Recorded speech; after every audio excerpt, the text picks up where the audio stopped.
Hi, I'm Michael Bean. Welcome to the myfreeactingclass.com lesson for Friday, July the 10th. Today is the day that we have producers and directors and creators and decision makers, and guests come and join us. And so today I am very pleased to say that we have my friend and one of the actors and teachers who I just respect the most, Kerry Sandomirsky, joining us. So I'm going to talk her up for a minute. I will also remind you that if you want to go and watch these lessons later, you can watch them at this link right here. Oh, or if you want that plus a bunch of resources, you can go to confidenceoncamera.com, or if you don't have chat, they're there and available to you right in front of you. So I've just sent a link to the YouTube channel, but that's also available at confidenceoncamera.com.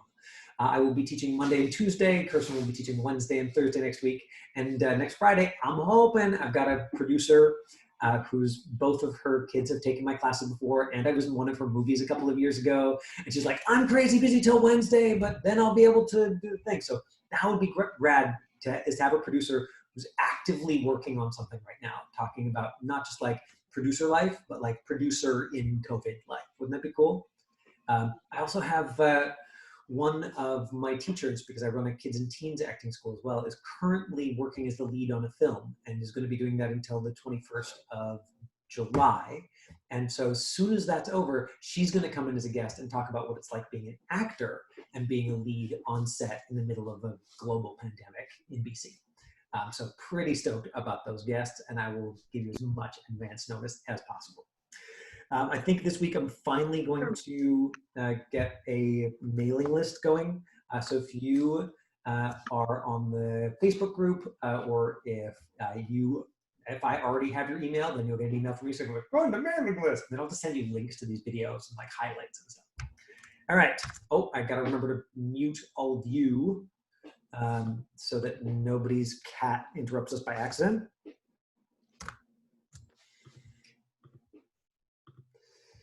And now I'm going to share a little bit about Miss Kerry Sandomirsky. So I found this fantastic bio for Kerry online, so we can use somebody else's words here. Kerry Sandomirsky is one of Canada's foremost stage actors, with extensive work in film and television and more than 125 professional credits to her name.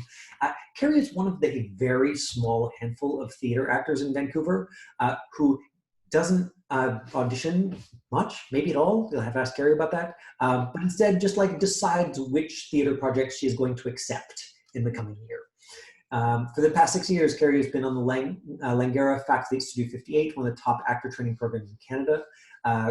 Christopher Gaze, arts director of Bar on the Beach, 3 years ago in a public talk referred to it as the best theater training school in Canada. So that was the first time that I'd seen a decision maker in the theater side rank it above National Theatre School, etc. So she teaches the film and TV program there, and she's amazing, and her students love her like crazy. So much so that she has to be like, all the love, okay, boundaries.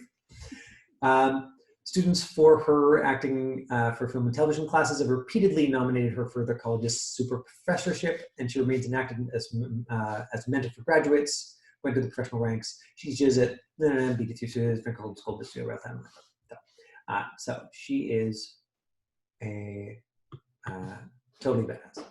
And she's also got a bunch of film and TV credits in addition to her, oh, that's not, here we go, Kerry Sandomirsky. And so recently she had an amazing role in The Good Doctor, just like a year and a half ago. There's a bunch of like recurring characters here. When We Rise, Legends of Tomorrow, Once Upon a Time, she's the principal on a show called The Killing, etc., etc., etc. So now if we haven't like totally embarrassed her so much that like she can't function by like me talking about how amazing she is, then we're going to have Kerry Sandomirsky. Hi, Kerry. Hi. Delighted to be here. Hi, everyone. Can I look at your faces? How do I do that? Michael, just gallery view? There we go. Now I can see everybody. Good. And we're going to wait and take questions from people, probably towards the end of it.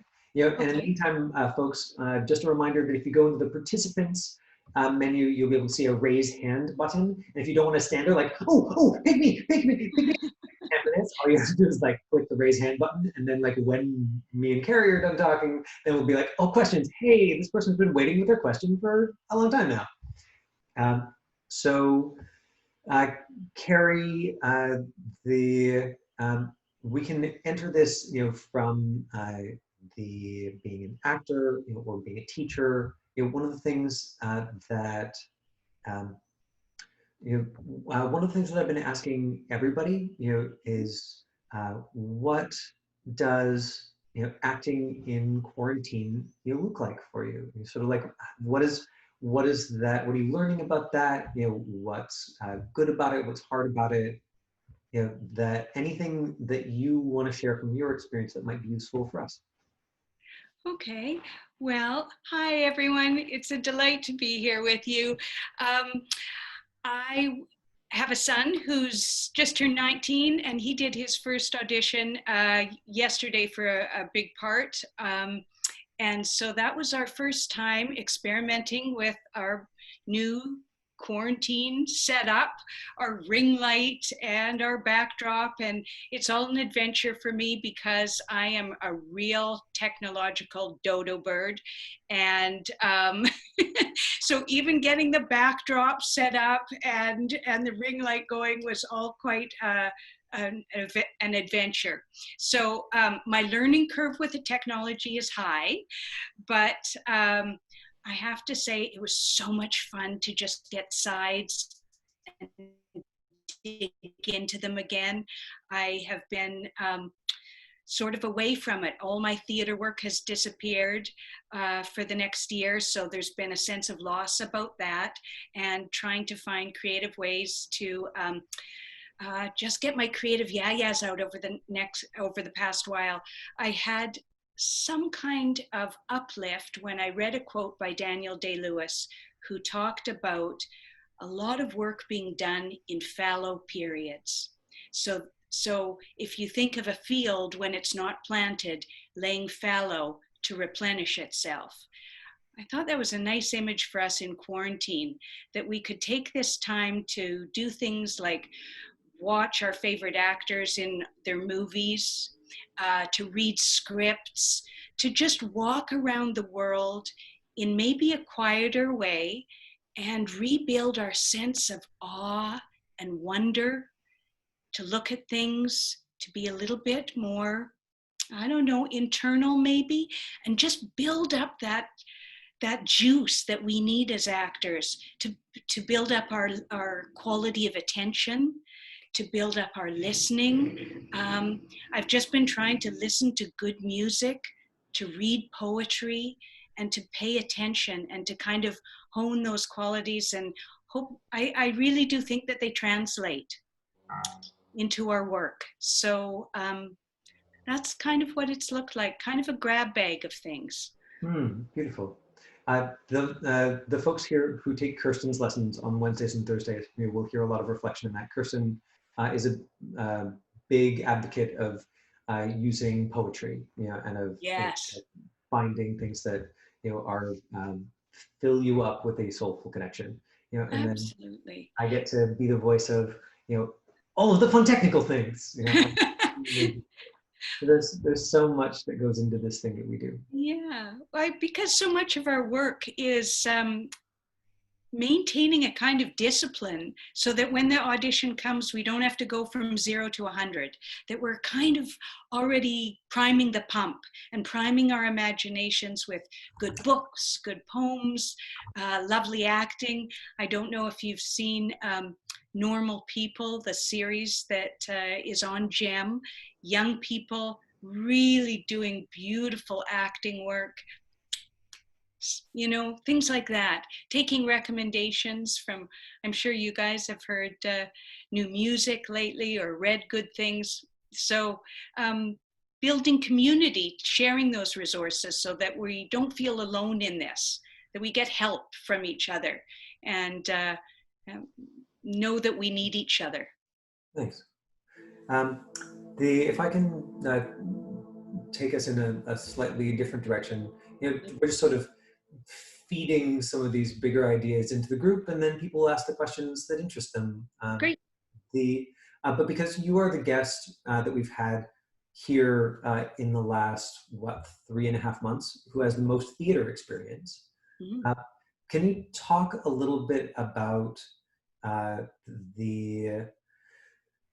what happens when you are taking either for yourself, in terms of making the transition for theater to film, or vice versa, or when you are teaching at Langara and taking actors who have an extensive theater background, and training in film. So any of the sort of top level ideas that might be helpful for people, and then we can let them follow the details if they're interested. Yeah. I mean, I guess the biggest difference, there's a cliche that theater actors are too big. I mean, I don't really I think that that we've really seen that stereotype shift with all the headlines that are like British actors take over LA. That 20 years ago, casting directors would say, "Oh no, that person does theater." And now at least half or more casting directors are like, "Oh, you do theater? Oh, so you're a real actor." Yes, yes. And I think theater gives you the opportunity to find roles that maybe are parts that you wouldn't necessarily consider yourself appropriate for when you first read the script. And then that little trepidation turns into a little bit of thrill. Like, oh, there is some part of me that is kind of excited by the idea of playing a character like that. So I think theater offers incredible opportunities, and really it's the size of the frame. When you're on a stage, particularly a big stage, obviously you need some vocal training so that you can be heard. That would be probably the main difference. And you have to think about opening your energy. If I was standing in front of you, opening your energy from this direction, open like this, so that your energy, if you were to imagine it, is even going out sideways and slightly behind you, so that you're this 360-degree radiant person. You have all the same radiance in film and TV, you just channel it a bit more forward, as if you roll a red carpet out in front of you between you and the camera, and it just kind of funnels that way. So it's just a little bit about kind of, if you think of a theater lamp with barn doors on it, you just kind of close them and direct the energy more here, if that makes any sense. Yeah. Yeah, I can't really think of other differences. I mean, there's an intimacy that the camera has that that is a little bit different. Both have their own unique challenges. Does anybody have any specific questions about what they think might be different? One last thing that we can just sort of put in the pot, and then we can open it up to questions if you want, Kerry. Yeah, sure. But I've heard you talk about how you feel like relationship is the most important thing for film and television. Yes. Can you talk a little bit about that? Sure. When you're in film and TV, I think your main concern is connecting and the depth of and quality of your relationship to the people that you're working with, so that you're scene partners. You're not as responsible for the arc of the whole story, because the editor will create the narrative. It's not all on you. Whereas in theater, you've got to think about your part and how you're going to carry that story over time. From the minute the curtain goes up to the time it comes down, you're responsible for the story. Well, that's the editor's job in film and TV. And all you're really responsible for is making the moment sing, making something authentic happen. You, being you, connecting to the person that you're talking to. That's your job. Trying to believe that you're enough to simply communicate your humanity to the person across from you. That's similar on stage, but on stage you also have to have in your mind a little bit about where your character fits in the whole. In film and TV, the editor and the director will help you do that. Beautiful, thanks. I could keep asking you questions, for as long as people want to talk.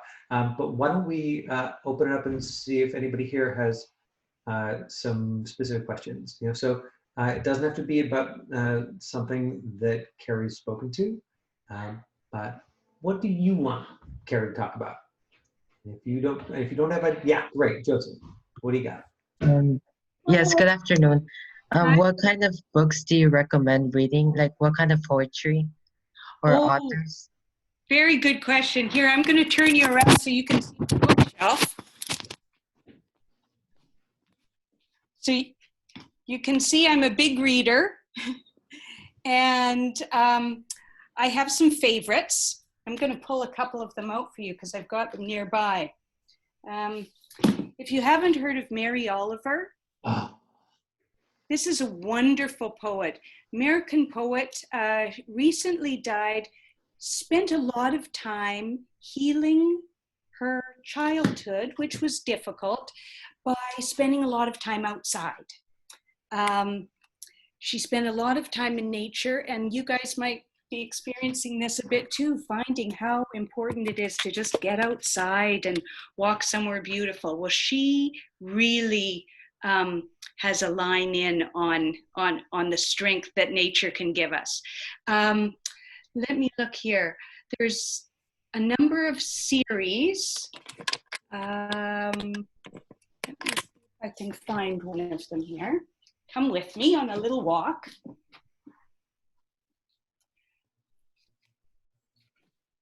This fellow, Roger Houston, he's done a series of poems. This one's called 10 Poems to Change Your Life Again and Again.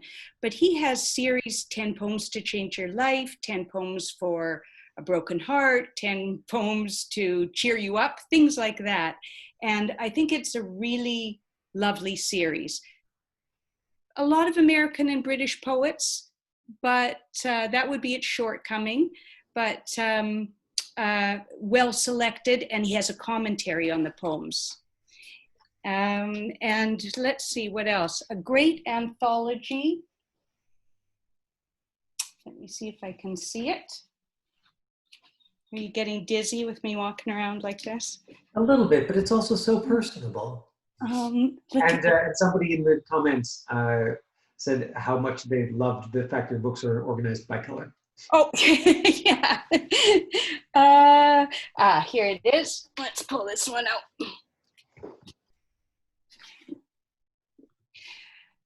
Bad title, great anthology. Staying alive, don't be deterred by how yucky this cover is, filled with glorious poetry. This is an anthology you could probably find at Indigo or Order. Yeah, lots of rich, it says real poems for unreal times, and I can't think of a more apt time, more unreal time than now. So yeah, those are 3 suggestions. Does that help, Joseph? Okay. Beautiful. Does anybody else have a question about film or theater? Anything that you want to jump in with? Okay. We've got, always for these lessons, we've got folks with very different experience levels. I mean, you can see that we've got, Caden, who's what are you, you're like 7? Something like that? 6? I forget. Yeah, and we've got adults, and we've got kind of everybody in between. And so we have actors here who have professional credits and actors who are just thinking about wanting to do that for the first time. And so one of the super simple questions that I sometimes forget to ask is, do you still get nervous when you do auditions? Because I think that especially for the folks who are just starting, every time they hear somebody answer it, it's anchoring. Yes. Oh, I don't know if it's a good answer to tell you yes, or if it's a deterrent. Yes, and particularly when I really want the part. You know, when your heart just sings to it and you just think, oh, this one I want, this one I could really say something that is important to me. I guess the way to look at it is, isn't it nice to care? I just think it's good to care about things. Sometimes it hurts because the disappointment, you know, can feel yucky if you don't get it. But we're on this planet to feel. And I really, I think it's okay to be nervous. It just is a sign of caring. And it's a sign that you're passionate about this work, and that it means something to you. And I think if that nervousness went away completely, you know, there's the sweet spot between nerves and, you know, and thrill. Sometimes it gives you energy. So I think I can be honest with you and say that I went for a period there on stage because I've done so many plays that I would just go out on stage and I would have no nerves whatsoever. And then I did a play that was very, very dear to my heart, and it blindsided me. Opening night, I just thought, I'm so scared I can't do this. I wanted to run out of the theater and disappear, and I needed my team around me to say, you can do this. So I highly encourage you to have somebody who you trust, who's there to cheerlead you and say, hey, I believe in you. Your only job is to go to this audition and be you. Like, put your stamp on it. Stand behind your choices that you make. Go out there and risk your opinion about the part. And that's your only job. Make it yours. Make it real for you. And then you leave and you feel clean about it. You've done what you can do. And what would you say, you know, to having been through this as a career for a long time, you know, what would you say to somebody about weathering those ups and downs? You know, like what makes it a little bit easier? You know, what advice would you go and give to yourself at the start now that you've got some experience? Yeah. Oh, even that question makes me cry. I would say that you are entering one of the richest, best professions in the world, one of the most meaningful things you could do with your life. And my belief in that, my belief that we need storytellers who have lots of joy, who can handle complex thoughts. You're just entering the best job, and that you will need good friends. So don't be afraid to ask for help. Don't be afraid to lean on each other. Michael has been a great support for me. Listen to each other, form actor groups, hang out with people, and don't just share your vulnerabilities. Share your strengths as well. We tend to talk about how vulnerable and afraid we feel, but we're also really strong and brave and bold at times. So find people who can also mirror that back to you and say, yeah, you feel scared, but yesterday when you did that wild thing, you were courageous and a warrior. So yeah, remember your courageous self as well, and find a bunch of people to be around who mirror that back for you. It's going to look like this. And progress in this work does not look like this. You know, it does not look like a business chart. Creative progress looks like this. You'll learn something You'll forget it. You'll learn it again. You're going to make strides, and then you're going to go into an audition and do something really stupid, like talk to people before you're called in and get all distracted. And then you'll think, oh, I know not to do that. I know I booted it. And then you'll relearn it again. But so you have to have a lot of instant forgiveness and have a good sense of humor about it. Because life is long, your career will be long, and you have to hold it a little bit lightly. I seem to remember you have maybe my favorite bad audition story of all time. Oh, Michael. Rolled carpet. Yes, I do. When I start teaching, I'll tell you a very shortened version of it. When I start teaching at Langara, I always start my classes by saying that they shouldn't be afraid to be in my class because I have made every mistake possible. And when Stuart Akins, who was the top casting director in Canada for many years, and certainly on the West Coast, was asked by CBC to pick a man and a woman who had done the worst audition ever in the hundreds of thousands of auditions that they'd seen, he picked me because I had an audition that was so bad.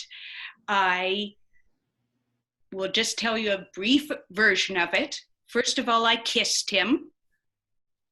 Like what was going through my head, I kissed the casting director. I threw him up against the wall. I tore his shirt open, and then I flung myself to the ground. I mean, it was one of those auditions that had very little text, but a lot of description of the action. So normally you would look at that and you would think of an elegant way of doing all that action without actually doing it. Well, I think I kind of left my body after I'd kissed the casting director. And then the stage description was he throws her to the ground, which he didn't do. So I threw myself to the ground, rolled myself up in an imaginary carpet. So I rolled across the room in a dress, which went up over my head. So I couldn't see where I was going, slammed against the wall because I couldn't see where I was going, and then dropped an imaginary organ. It said an organ drops on her. So in my imagination, I flattened myself with an organ and made the sound of an organ falling on me. And then there was stunned silence in the room. And I got up and I put my dress down over my head, and the whole group of 4 or 5 men are looking at me like, what was that? And they try and kind of help me out of the room gracefully. And I leave and I think, oh no, I have to get the casting director a gift, a bottle of wine or something to apologize. And I phone my friends and I tell them how terrible it was. And they all tell me, oh, Kerry, you're exaggerating. It wasn't that bad. Okay, 10 years later, I'm sitting with a friend at a cafe and I notice this guy kind of looking over at me and looking over. And then finally he comes over, he says, hey, do I know you? And I'm thinking, oh, maybe, I'm an actor. And he says, oh, it's you. It is you, the girl. You auditioned for me with your dress over your head and the organ and the ripping the. He remembered it and related it back to me detail by detail, agonizing detail. So, yeah, all that to say, you can live through anything. I've survived. He actually called me back in for more auditions after that. So, we all make glaring and awful mistakes. Well, thank you for letting me share that with these people and record it. I hope you don't mind if I put it on YouTube forever. Oh, please. No, don't.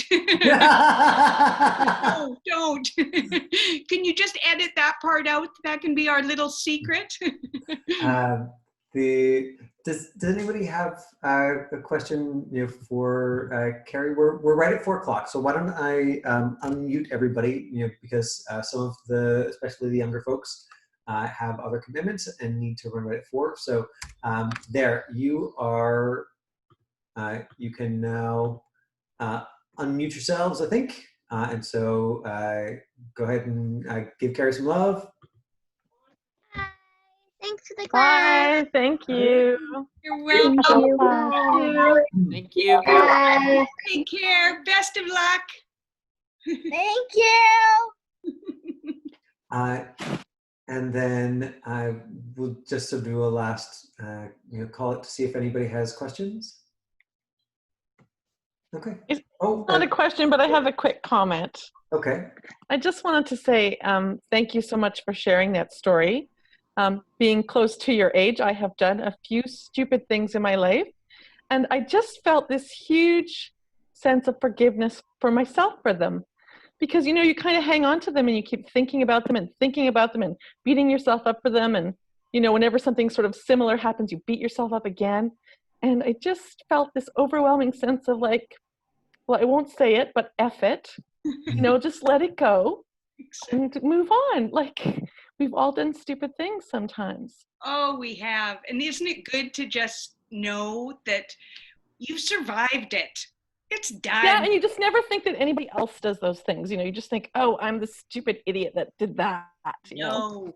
And isn't it the best, Yvette, that a lot of those crazy choices are just us trying to be bold, trying to make a choice, And sometimes those choices are completely insane.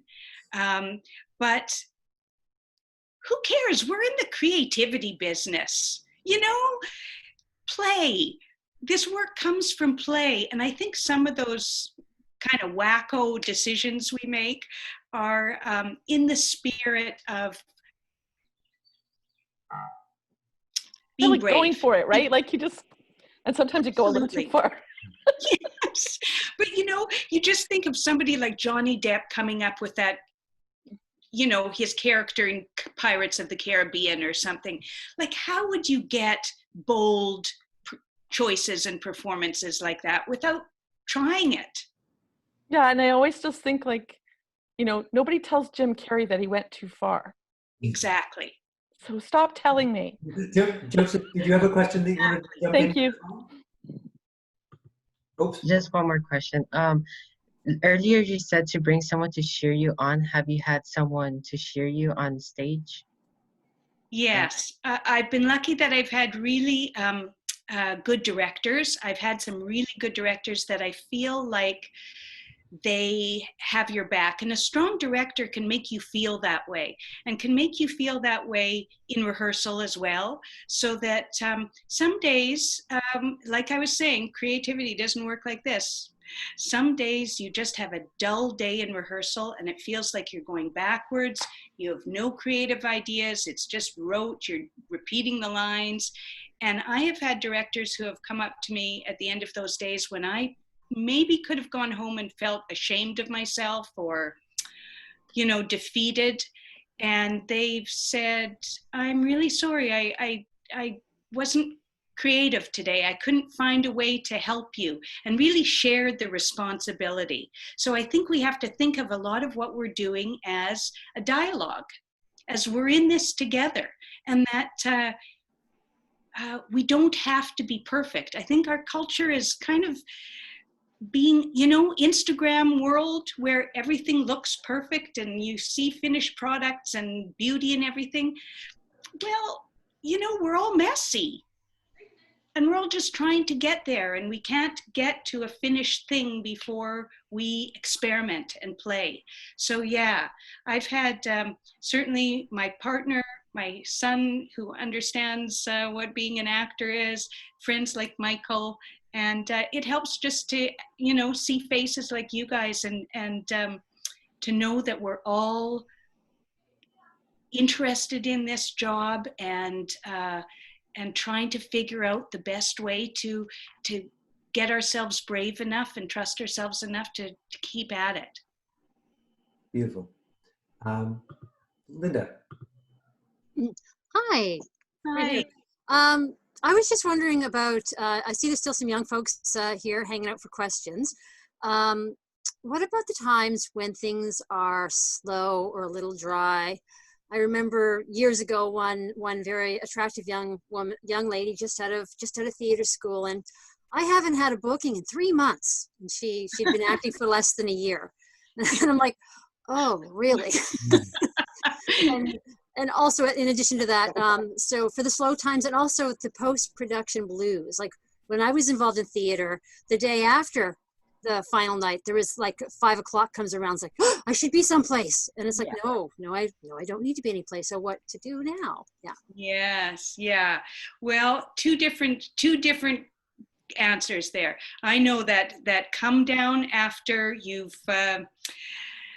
finished a show and it comes, as you say, 5 o'clock, and your adrenaline is starting to boot up again to do the show, and nobody, there's no place to go and no wig to put on, and you're sitting at home. Well, that's where I think you have to think of refilling the well. And my image is always, I outputted an enormous amount of energy, and now slowly I have to look around me, and it's a gentle process. And it's not perfect. Sometimes I just am sad that I don't have the show to go to.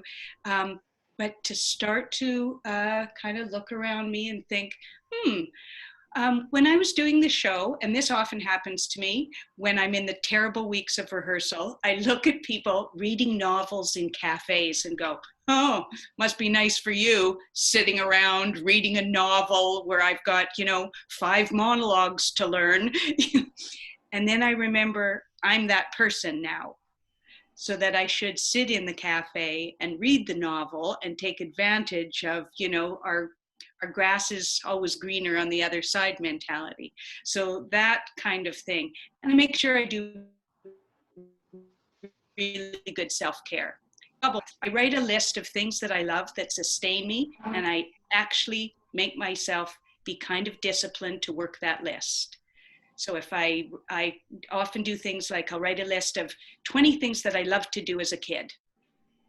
And if one of them is make a fort, I'll watch a movie that night and I'll make a fort with my son in the living room. And for whatever reason, it just cheers me up. So things like that. And then in the slow times, similar stuff, good self-care. And I try and set little things to do. Like I'll try and learn something.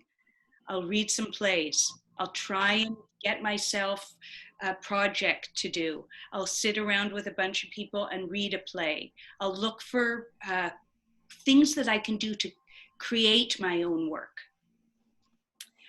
Michael and I were in a peer group, just getting together, once a month, once a week with friends, and say, how is it going for you? How are you navigating this slow time? And sometimes it's, it's despair, and people are like, I don't know if I still want to do this. And just being able to say it. Often somebody else in the circle will have a good idea for you, or an offer, or I'm going hiking or something. Do you want to come with me? Just, we're so generous and we're so inventive and imaginative for each other that I really do think that the worry or the thing not to do is isolate and feel that you're alone with it and that you're the only one who's suffering. Or that is an epidemic with this profession, and we need to be really upfront about it and say, okay, I'm in the doldrums, you need to come and get me out and give me something, a list of things to read or do, or yeah. Does that help? Yes, it does. Thank you very much. You bet. Well, we've kept you a little bit over time, Kerry. How do you feel about wrapping there? Is there anything that you'd like to say before we close? Not at all, unless there's any other questions. I just mentioned something. Sure. Can you hear me? I just wanted to tell you, Kerry, how inspirational you've been today. I love your spirit. I love your ideas. Thanks so It was much, beautiful. Deborah. Right? She's like the most soulful, skilled, artistic human. I'm so excited to share her with you. Thank you. It's just a pleasure. I mean, really, I've been feeling a little low, and not because of my technology fear. I really am reluctant about teaching on Zoom in the fall, and this makes me feel like I feel like I can see you and feel you. So it's useful for me too. Thank you so much for emboldening me. We've heard a lot of people talk about how important it is to love it, if you're acting, Yeah. and so love your voice in support of that today. Thank you. Oh, love it. And if I can just close with one thing, I really think the thing that we all secretly struggle with is, are we enough? Are we enough? Am I enough for this part? Am I good enough? Am I whatever enough? And sometimes we just need, who knows, we really need to tell ourselves we're enough, but I think it's useful to hear it from outside eyes. So I'll just leave you with, you are enough. Please try. Thanks so much, Kerry. Thank Bye-bye. you. Thank you. Bye. Bye. Thank you. Bye.